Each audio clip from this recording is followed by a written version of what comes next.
Good morning, everyone. On behalf of Committee for Justice, I want to thank you all for joining us today for this Country Review Day, an important space for opening dialogue, collective reflections, and joint advocacy around the human rights situation in our region.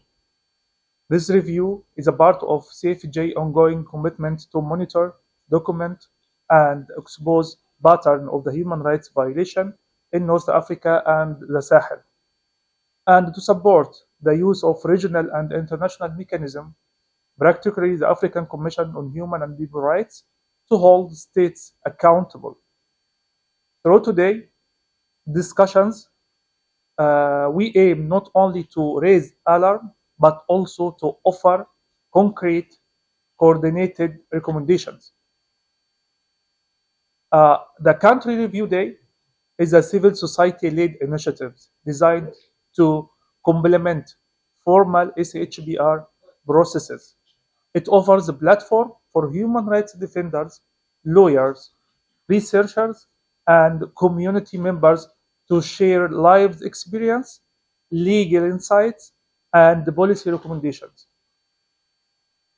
As the authoritarianism and armed conflict deep across our region, it is essential to create space like this where information is shared, strategic are built, and the voices are amplified. Let me take a moment to briefly outline the context in each of the countries we will examine today. Sudan is currently facing one of the most severe humanitarian and human rights crises on the continent now. Since April 2023, the war between the Sudanese armed forces and the Rapid Support Forces has devastated the country. Civilians are being killed, displaced, and targeted in mass atrocities, particularly in Darfur, where ethnic cleansing and possible acts of a genocide are taking place. The state has collapsed, institutions are fragmented, and impunity regions. Sudan has even filed a case before the International Court of Justice accusing UAE, United Arab Emirates, of supporting RSF-led atrocities. This case adds urgency and international dimensions to our discussions.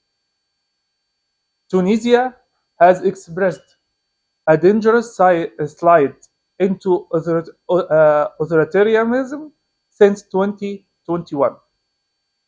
The 2024 presidential election exclude opposition's voices, while military courts are being used to try civilians, journalists, lawyers, and civil society leaders are targeted under repressive laws.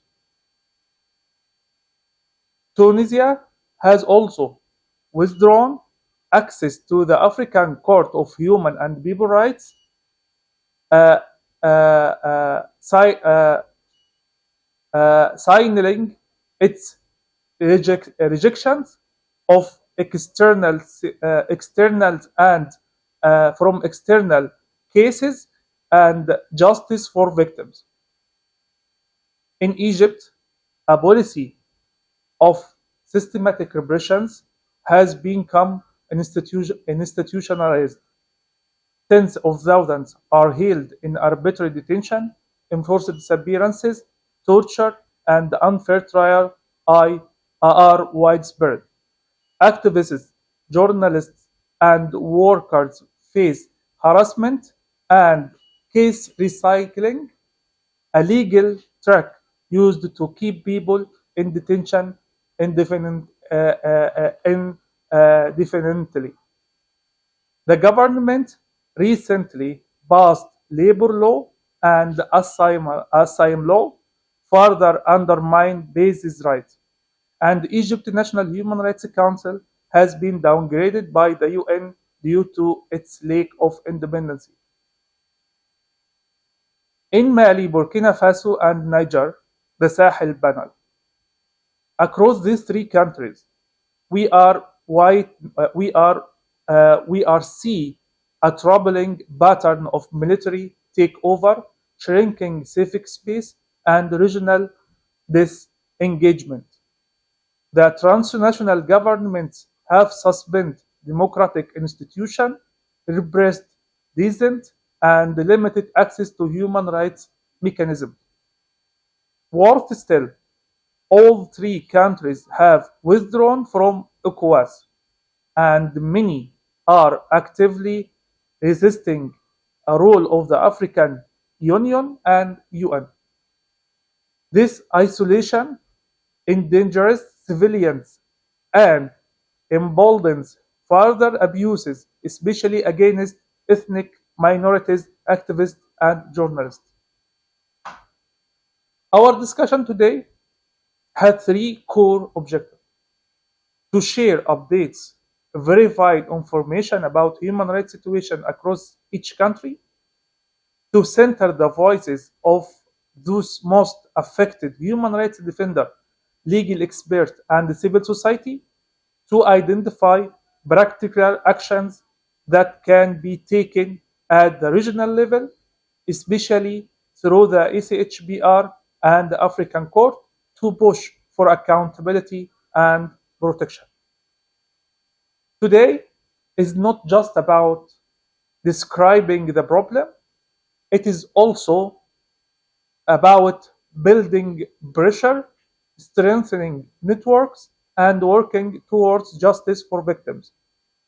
Thank you again for your presence and for your continued working and courage. Let us now begin with our first session. It will be about Sahel country. It will be about Sahel country, Mali, Burkina Faso, and Niger. Thank you. My name is Mani Madiba. I work for Committee for Justice, an organization dedicated to monitoring and documenting of human rights violations across North African states, Sudan and the Sahel region, especially within Burkina Faso, Chad, Mali, Niger, Senegal, and the Gambia, which I'm responsible for. Our work is grounded in the belief that transparency, documentation, and international solidarity are all essential tools in holding governments accountable and amplifying the voices of those who are silenced. Over the past several months, we have focused our efforts on compiling reports from Senegal, Mali, and the Gambia, covering the period of October 2024 to April 2025. Unfortunately, due to several restrictions on access to information security risks and shrinking civil spaces, we are unable to obtain reliable data from Burkina Faso, Chad, and Niger. This in itself is a telling indicator of the hostile environments in which human rights work is being conducted or prevented. The findings from these three countries were able to document we were able to document reveal deeply entrenched patterns of abuse. In Mali, under the banner of counterterrorism, we found systematic arbitrary arrests, enforced disappearances, and credible allegations of torture, particularly in the central and northern regions. The arrest of activist Adama Diarra, as well as the disappearance of civilians following military raids in Mopti and are emblematic of the broader culture of impunity and militarization of governance. In Senegal, a country once viewed as a stable democratic model of West Africa, we witness a disturbing trend of state repression. Political opposition leaders have been repeatedly arrested, and peaceful protests face violent crackdowns. The deadly June 2023 protest, which left several young people dead and many more injured or detained, reveal a deep deepening rift between government and its citizens. Turning to the Gambia, a country still in transition from 2 decades of authoritarian rule, we found that while democratic institutions are slowly taking root, they, they are being undermined by ongoing human rights violations, arbitrary detentions, and enforced disappearances, and poor prison conditions. Notably at Mile 2 Central Prison, the main prison, remain prevalent. Cases such as disappearance of political organizer Alaji B and the detention and assault of journalist Fatou Sow show that the promise of reform remains unfulfilled. These reports are not just records of abuse. They are urgent reminders that rights must be defended, not assumed. They are a call to action for governments, civil society, and international actors to do more than issue statements, to demand reform, support accountability mechanisms, and stand with victims. Before me here today, I have the pleasure of introducing our next speaker, Mrs. Binta Sidibe, an activist committed to defending human rights, who will be sharing her insights on development, security, and fundamental rights, and how we can build a cross-border solidarity within the Sahel, most especially Burkina Faso. Thank you. I welcome Mrs. Binta. Tout d'abord, je remercie Committee for Justice de cette opportunité qu'on nous donne vraiment de nous exprimer sur le Sahel. Quand on sait les risques de prendre la parole aujourd'hui en tant que sahélienne sur des sujets, sur tout sujet en fait qui concerne le Sahel, voilà. Donc j'invite aussi l'organisation qui nous invite d'être très prudente sur les partages, parce que ça expose énormément les gens. Et aussi, il faut vraiment de plus en plus que vous intégriez des mécanismes de répression face à toutes ces personnes qui documentent, qui vous font remonter les informations. Donc, merci vraiment de nous permettre de nous exprimer là-dessus. Concernant la situation au Sahel central, la situation politique et sécuritaire du Sahel est particulièrement la zone du Liptako-Gourma, donc la zone des 3 frontières Burkina, Mali, Niger. Elle est en constante dégradation, avec un fort risque justement de contagion de toute la région et voire même du continent si rien n'est fait. Comme elle l'a dit aussi dans son introduction, la lutte contre le terrorisme a été le prétexte pour tout dans nos pays, que ce soit au Burkina Faso, au Mali, au Niger. Moi, je vais vraiment m'accentuer sur le Burkina. L'Observatoire Kissal, qui est une ONG de défense des droits humains, on travaille sur le Burkina, le Mali, des équipes terrain au Niger qui nous collectent les informations, et avec les difficultés qu'on a actuellement, on n'a plus de bureau au Sahel central. On a des personnes qui arrivent à nous faire remonter les informations. Donc, concernant le Burkina, faut savoir qu'avec l'arrivée du capitaine Traoré, tous les droits des Burkinabés sont confisqués. Que ce soit les droits civiques, droits à la propriété, droits humains, tout est concentré entre une seule personne. Ça, c'est vraiment aussi une des limites du tout militaire. Donc, l'excuse qui a été donc dans ces 3 pays-là pour déstabiliser des gouvernements qui ont été élus démocratiquement. Nous avons bien, comme elle l'a dit, le rétrécissement de l'espace civique, la suspension des partis politiques, les OSC, syndicats, la restriction de liberté de la presse, les manifestations publiques, et aussi la partie sur laquelle nous on travaille et qui est très délicate, c'est les crimes de masse, les crimes de guerre qui sont imputables à nos armées locales et notamment au Burkina Faso, aux volontaires pour la défense de la patrie, qui sont des civils qui ont été recrutés, qui sont formés 14 jours, et on leur demande d'aller sur le terrain, lutter contre les terrorismes, où l'armée même n'a pas réussi à renverser la situation. On demande à des civils qui ont une simple formation à manier les armes de que 14 jours d'aller lutter contre les terroristes. Le constat qui est là, eux aussi, ils ont besoin de résultats pour faire remonter à leur hiérarchie. Qu'est-ce qui se passe?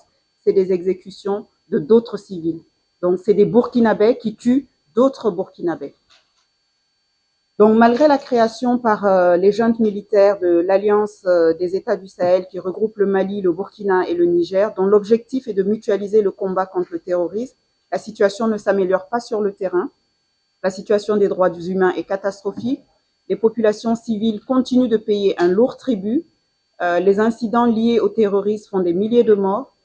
Il faut savoir que le terrorisme au Mali, au Burkina Faso et au Niger, ainsi qu'au Nigeria, représente 44% des victimes du terrorisme dans le monde. Ça, c'est les sources de Global Terrorist Index de 2023. Les disparitions forcées aussi, c'est le mode opératoire principal de nos militaires aujourd'hui au Burkina Faso. Ils arrivent avec des véhicules banalisés dans les domiciles des personnes qui veulent enlever et ils repartent avec. Alors, donc pour nous, notre stratégie, c'est vrai que c'est bien beau de documenter. On encourage à documenter parce que bon, on a espoir que cette période-là va passer. Notamment, je pense que ce qui s'est passé en Syrie nous donne de l'espoir en nous disant que bon, un jour il y aura justice. Mais on se rend compte, il y a un constat aussi qu'il faut dire, et notamment vous qui êtes quand même, vous collectez des données. S'il y a une critique à faire, je pense que c'est la difficulté d'aller vers la judiciarisation de tous ces documents-là. Aujourd'hui, on a assez d'éléments sur le Sahel pour vraiment mettre les mots forts. Quand on parle du Soudan, on parle de génocide. Quand on parle de d'autres crises, on parle de cesser le feu. Alors qu'au Sahel, on pourrait dire cesser les exactions. Parce que c'est l'armée qui est censée protéger les civils qui exécute les civils en les ciblant, en disant que c'est des terroristes. Donc il y a la question même de l'utilisation du narratif qui n'est pas approprié aujourd'hui au Sahel, qu'on accepte de donner à d'autres pays. On parle de ciblage ethnique, de nettoyage au Soudan. Quand on parle de Gaza, on parle de cesser le feu. Mais pourquoi au Sahel, on ne parle pas de cesser les exactions? Parce que c'est des exactions qui sont en train de se passer. Ça, c'est un mot approprié fort qu'il faudrait mettre. Donc, vous comprendrez bien que je vais vers vraiment un des messages forts pour nous, que la nécessité vraiment de protéger les civils. Tant que les civils ne seront pas protégés au Sahel, on n'arrivera pas à inverser la tendance sur le terrain. De la même manière que le tout militaire a montré ses limites au Sahel. Et il est toujours incompréhensible et absurde, toujours dans cette région du Sahel. Je pense que c'est vraiment un acharnement de vouloir à tout prix que le tout militaire fonctionne. Le tout militaire a fonctionné nulle part, donc il n'y a pas de raison qu'il fonctionne au Sahel. Et quand on voit toutes les boîtes à outils qui sont faites par l'international, c'est toujours le tout militaire. Et pareil, l'arrivée de nos militaires aussi, disons-le, c'est une stratégie du tout militaire. Pour les volontaires pour la défense de la patrie aussi, c'est encore du tout militaire, au lieu de s'attaquer vraiment aux causes profondes de cette crise. Dans les questionnements que vous m'aviez envoyés, vous aviez parlé justement par rapport au retrait de la CEDEAO, les critiques envers l'Union africaine, affectent-ils les capacités des mécanismes régionaux à protéger les droits humains dans la région? Oui, bien sûr, ça les affecte, puisqu'aujourd'hui, le dialogue, il est rompu. Les juntes, que ça soit au Burkina, au Mali, au Niger, c'est la politique de la chaise vide. Donc oui, le dialogue est rompu. Et de la même manière, on a eu quand même des témoignages qu'il n'y a aucun déplacement sur le terrain pour faire une collecte de données. Donc c'est à cette question-là, oui, c'est très impactant. Concernant les garanties minimales qui devraient être exigées pour encadrer le processus de transition politique dans ces trois pays, je pense qu'une des premières garanties déjà, si on parle déjà de la communauté internationale et régionale, c'est quand même de ne pas normaliser ce qui est en train de se passer.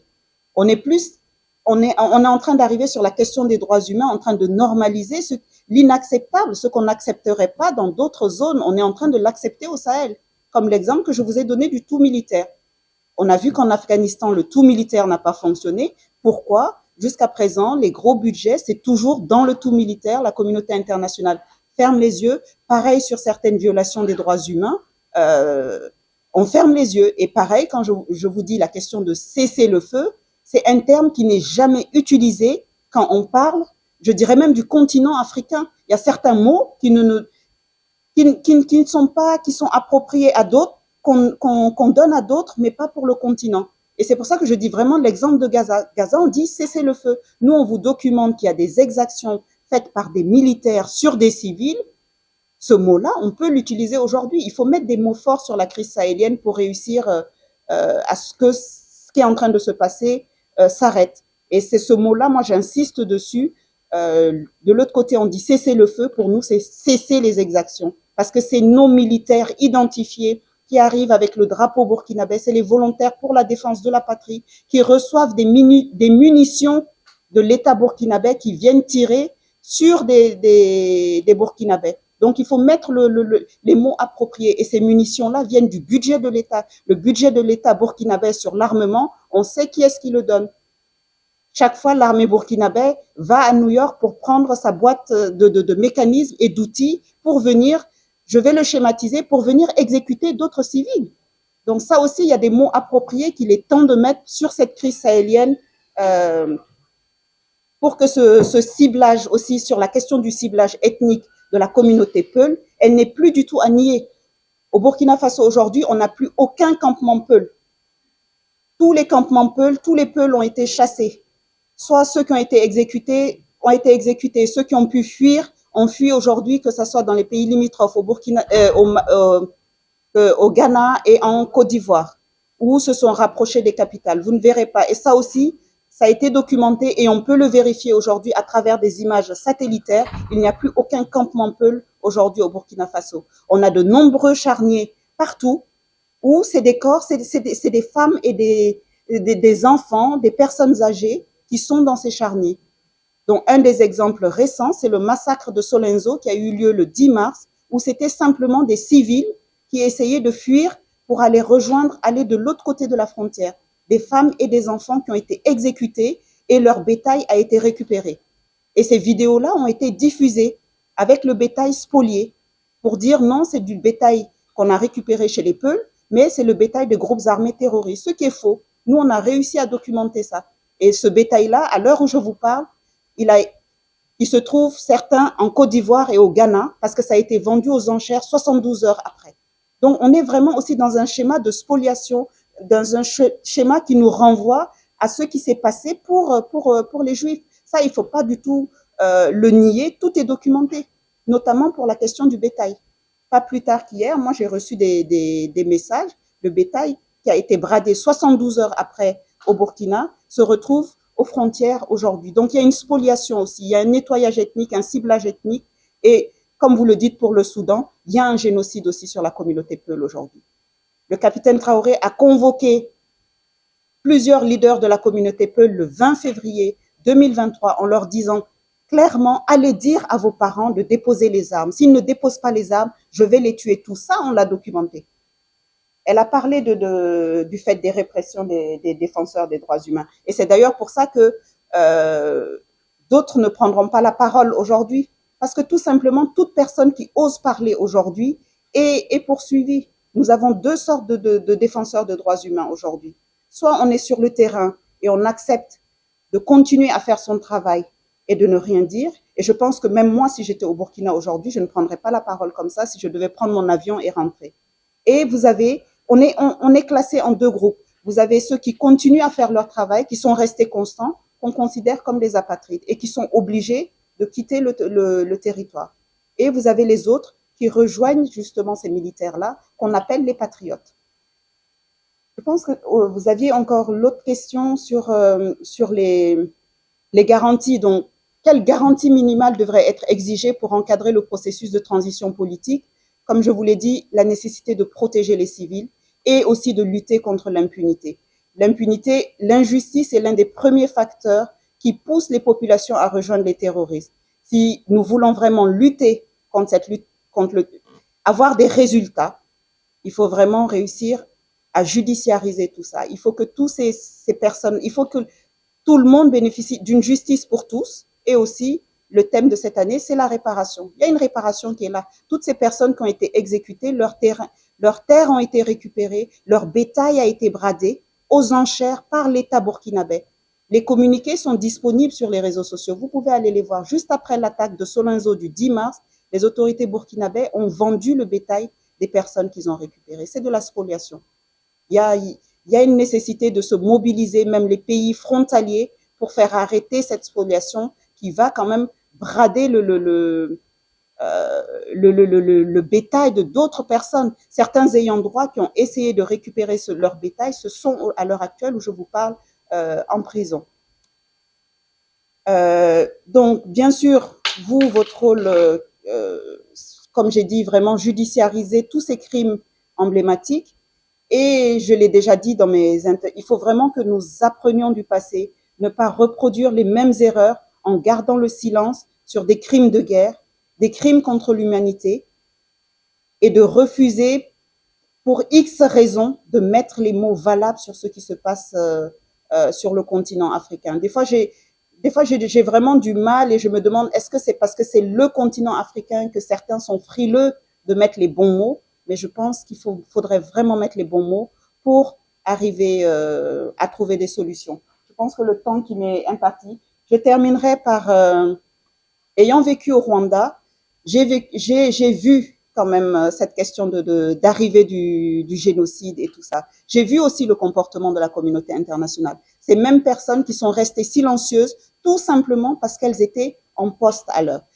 20 ans plus tard, à la commémoration du génocide rwandais, de nombreux diplomates qui étaient plus en fonction sont sortis de leur silence pour dire « j'étais en fonction, j'avais déjà des informations, mais je n'osais pas ».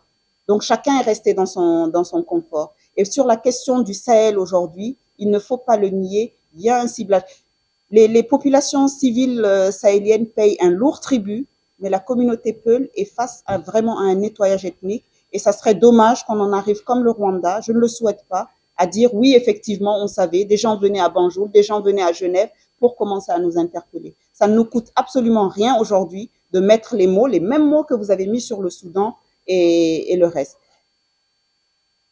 Donc voilà, moi je terminerai par ça. Je vous remercie. On reste disponible, même si on peut plus tous s'afficher pour nos collègues qui sont au Mali, au Niger et tout. On a quand même des dispositifs qui sont là, qui peuvent permettre de vous faire remonter les informations. Et je vous dis encore, et ça c'est vraiment me concernant, vraiment un message assez personnel, dans toutes les questions de documentation, pour moi, je m'engage vraiment dans des documentations dorénavant qui vont vers la judiciarisation.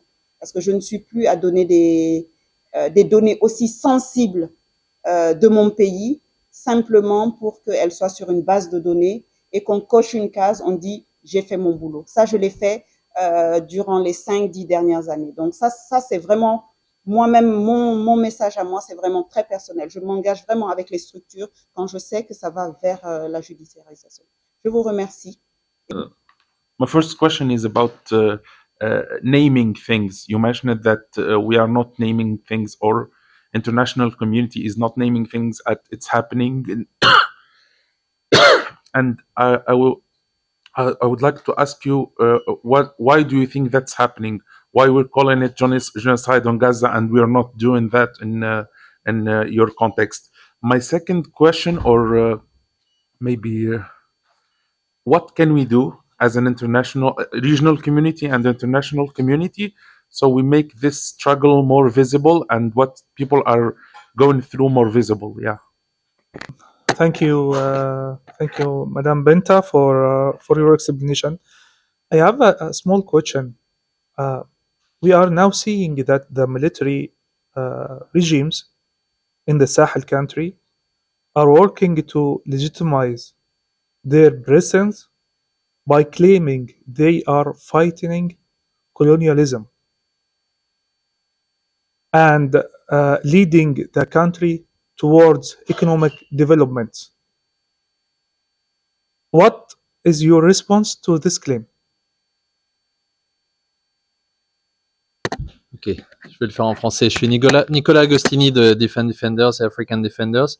On sait qu'il y a beaucoup de plaidoyer qui est mené sur les pays du Sahel, notamment le Burkina Faso, au niveau de la Commission africaine des droits de l'homme et des peuples. Est-ce que vous voyez une voie, une avenue au niveau onusien, notamment au Conseil des droits de l'homme, Et si oui, qu'est-ce que ça pourrait impliquer en termes de, enfin concrètement en termes de résultats? Voilà, merci. Merci beaucoup pour vos questions. Donc, je commence par la question de Hamza. Déjà, pour mettre les mots, moi, je pense que c'est même entre nous, on se met pas d'accord sur le narratif. Tout a été documenté sur le Sahel. Est-ce que je vous dis, vous, votre organisation, je le dis de la même manière à d'autres organisations. Toutes les données sont là aujourd'hui. C'est pas que l'arrivée de ces militaires-là qui nous feront dire qu'il y a, par exemple, dans le cas du nettoyage ethnique, on a au Mali Ogosagou. Ogosagou, c'était pas pendant l'arrivée des militaires. C'était sous le pouvoir de feu Ibrahima Keïta. C'est quand même Dana Amasagou, une milice qui est arrivée, qui a choisi d'exécuter que des peuples. Mais on n'a pas eu le courage de mettre les mots. Il y avait eu des enquêtes, c'était quand même un gouvernement élu démocratiquement. Pareil au Burkina Faso. Le massacre de Yirgou, où les Kogoluego ont choisi de tuer que des peuples, c'était sous le régime de Roch-Marc Christian Kaboré. Mais on s'est refusé d'utiliser ce mot-là. Donc pourquoi se refuser d'utiliser un mot quand des personnes arrivent dans un village et choisissent de tuer qu'une ethnie et laisser les autres? Donc je pense que l'erreur, sans légitimer ce qui se passe actuellement avec les militaires, je pense que c'est un refus dès le départ de mettre les mots appropriés qui nous ont fait glisser sur ce terrain-là. Hamza, tu as donné l'exemple de Gaza. L'exemple de Gaza, la mobilisation qu'on a sur Gaza, on ne l'a pas sur le Sahel, ça aussi, il faut se le dire. De la même manière que cette mobilisation qu'on a en Ukraine, on ne l'a pas sur le Sahel. Alors que le Sahel, ça concerne toute une région. Et j'irais même sur une partie assez délicate, c'est le côté de vouloir observer ce qui se passe sur le Sahel. C'est de la même manière qu'on a observé ce qui s'est passé en Libye, jusqu'à ce que le verrou saute et c'est arrivé au niveau du Sahel. Donc de la même manière, aujourd'hui, la communauté internationale est en train de regarder la question du Sahel, et même en utilisant des mots qui ne sont pas appropriés, en disant qu'on va aider les Sahel. La communauté internationale ne va pas aider le Sahel. Ils vont céder. Si le verrou du Sahel saute, c'est l'Occident. Les attaques et tout le reste se fera là-bas. Donc même cet élément de langage, il faut l'adapter. On a vu à la période du G5 Sahel, que ce soit avec le président Macron ou même actuellement, vous entendez dans les grandes rencontres, tout le monde dit on aide le Sahel. Non, on n'aide pas le Sahel. Chacun qui va au Sahel s'aide soi-même. Moi, je vis à Paris, j'ai vu les attaques du Bataclan. Quand il y a eu les attaques du Bataclan, c'était la panique à Paris. Donc, laisser le verrou du Sahel sauter aujourd'hui, que ça soit contrôlé par des républiques islamistes, c'est simplement généraliser la question du terrorisme. Donc, il y a même ce sujet-là qu'il faudrait dire. On n'aide pas le Sahel. La communauté internationale tout entière qui va là-bas va pour s'aider soi-même, pour pas que les terroristes soient à leur porte. Ça, il faut en toute humilité l'accepter. Donc, je ne sais pas si j'ai répondu à ta question, Hamza. Après, concernant votre question,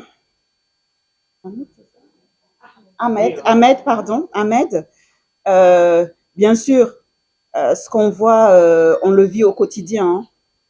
La machine Traoré, c'est une grande machine de propagande qui est financée à coût de millions et de milliards de francs CFA. Là-dessus, ils ont mis le paquet. Lutter sur le terrain, comme il l'a promis, sous les 3 mois de restaurer l'espace sur le terrain, ça n'a pas du tout été effectif. Aujourd'hui, au Burkina Faso, 70% de l'espace est contrôlé par les groupes armés terroristes. Vous verrez même d'ailleurs les dernières vidéos. Et c'est ce qu'on nous reproche aujourd'hui. On a chassé tous les médias. Donc, qui est-ce qui nous informe aujourd'hui? C'est bien dommage aujourd'hui que les groupes armés terroristes, après leurs attaques, fassent des vidéos en nous montrant qu'ils sont en train de faire la fête dans nos camps. Ils récupèrent les munitions qu'il leur faut, ils repartent, et ceux qui n'ont pas récupéré, ils le détruisent. Ça, c'est l'actualité récente. Mais vous me direz que observer ces vidéos-là, personnellement, je ne les partage pas. Mais qu'est-ce qui nous reste comme source d'information? C'est ça aussi. C'est ces personnes-là aujourd'hui qui filment et qui nous envoient. Et ce que je vous dis, c'est ce qui se passe actuellement au Burkina. L'armée sur le terrain, en grande partie, ont décidé aujourd'hui de ne plus se battre, Parce que tout simplement, un capitaine a fait un coup d'État, il a promis de restaurer la situation sécuritaire, mais il est plutôt bunkérisé à Ouaga. Il n'y a que Ouaga et Bobo. Et au palais, et il passe son temps à voyager et à mobiliser ces pro-juntes, à nous faire des TikTok, un peu partout, de dire que tout va bien. Mais la réalité qui est là, en se basant sur les dernières vidéos des attaques, c'est glaçant. Même si c'est vrai que c'est le JNIM ou autre qui les envoie, elles méritent quand même d'être analysées. Quand ils rentrent dans des camps burkinabés, ils s'installent, ils choisissent les armes qu'ils doivent prendre, c'est très inquiétant. Donc, les personnes sur le terrain aujourd'hui sont l'armée burkinabé sur le terrain. Il ne faut pas avoir peur de le dire, ça aussi. Ils essayent de le cacher, et des missionnaires, parce qu'ils ne veulent plus être la chair à canon. Et on assiste à une montée en puissance, en fait, des groupes armés terroristes, en se basant vraiment sur ces vidéos-là. Comme je vous dis, c'est très difficile en tant que défenseuse des droits humains de les partager. Je ne les partage pas, mais on se doit tous de les décrypter. Dans ces images, il y a vraiment des messages très forts. Quand des petits jeunes comme ça arrivent dans nos camps, s'installent, nous envoient des sketchs pour se moquer de nous, il y a quand même un message. De la même manière, quand je vous ai parlé de l'attaque de Solenzo du 10 mars, c'est l'armée burkinabé qui est venue attaquer, qui est venue exécuter d'autres burkinabés, tout simplement parce qu'ils étaient peu, femmes et enfants. Les vidéos sont glaçantes. Les heures qui ont suivi, qu'est-ce qui s'est passé encore? Et je tiens vraiment à le préciser parce que qu'on ne ressort pas d'ici que vous disiez que je fais de l'apologie du terrorisme. Mais c'est nos seules sources d'information. Qu'est-ce qu'on a eu dans les heures qui ont suivi comme vidéo? La vidéo qu'on a reçue dans les heures qui ont suivi, c'est les groupes armés terroristes de la zone de Solenzo qui ont recueilli ces rescapés-là, qui les ont nourris, qui les ont soignés et ont envoyé des vidéos. Donc, on a même une évolution sur la situation sur le terrain. Et vous verrez même, j'ai parlé tout à l'heure de la Syrie, il y a un élément aussi qu'il faut prendre en compte aujourd'hui. Le narratif même des groupes armés terroristes aujourd'hui sur la partie du Burkina ont changé. Je ne sais pas si vous avez regardé dernièrement ce que Jafar Diko disait. C'est quand même, il parle de démocratie. Il remercie quand même Human Rights Watch. Il remercie les personnes qui ont publié. Donc, on parle même de protection des civils. Donc, comment ça se fait que des groupes armés terroristes arrivent à utiliser ce narratif-là et nous, nos militaires qui sont là, n'arrivent pas à utiliser ce narratif-là? Je ne sais pas si j'ai répondu à votre question. Merci. Ah, il y avait, oui, oui, en plus c'était Nicolas. Pardon, Nicolas, pardon. Pardon. Bon, ben, je pense que tu te doutes, même c'est sorti de mon cerveau, pourquoi l'ONU. Moi, je pense que tous ces mécanismes-là, et je l'ai dit à Genève quand j'y étais, sincèrement, je pense que ils sont devenus obsolètes. Ça a été fait au lendemain de la guerre et ce n'est pas du tout adapté au contexte actuel. Le contexte actuel, ce qu'on veut, comme je vous l'ai dit, c'est des réactions. Une personne qui puisse dire à une autorité de cesser les exactions contre d'autres Burkinabés. Et aujourd'hui, l'ONU n'est pas dans cette capacité-là, on l'a bien vu. Et on l'a dit à Genève d'ailleurs. Et ils nous disent, bon, ben, envoyez-nous des rapports, on va documenter. Je comprends, mais pour moi, l'ONU, dans cette crise, reste obsolète. Il faudrait peut-être voir côté régional, l'Union africaine, et je pense que c'est important aussi d'aller vers ces institutions-là. Ça serait aussi rentrer dans le jeu de ces juntes qui parlent de régler, qui parlent beaucoup du côté endogène, de pourquoi ne pas laisser le leadership vraiment aux Africains même de régler cette question africaine. Après, l'ONU peut servir de documentation. Mais bon, je sais pourquoi Nicolas m'a posé la question, parce qu'il connaît un peu ma position. C'était vu à Genève. Moi, je trouve personnellement, non, c'est plus du tout adapté. Et je me suis toujours posé la question aussi, pourquoi de toutes ces crises-là, l'ONU n'apprend pas. Et c'est un peu la même manière c'est un peu la même chose qu'on reprochait à la CEDEAO. Pourquoi elle change pas de logiciel? S'adapter vraiment au terrain. qu'on attend, c'est vraiment qu'on arrête de tuer les civils. Et vous les entendrez, moi, la dernière fois que je suis allée, oui, documenté, on est assez limité. Quand ils reçoivent les autorités burkinabè, ils leur disent ce que nous, on a dit. Eux aussi, ils leur disent leur discours. Et ça y est, ils retournent. Donc, il y a un besoin de faire le bilan et puis il y a quelque chose de nouveau qui est en train de se construire sur le Sahel, qui nous demande à nous tous de nous adapter sans légitimer les militaires. Hein. Je pense que si les militaires aussi sont arrivés, c'est parce que on avait d'autres processus qui sont arrivés à leurs limites et c'est un changement qui nous demande à nous tous de nous adapter. Merci.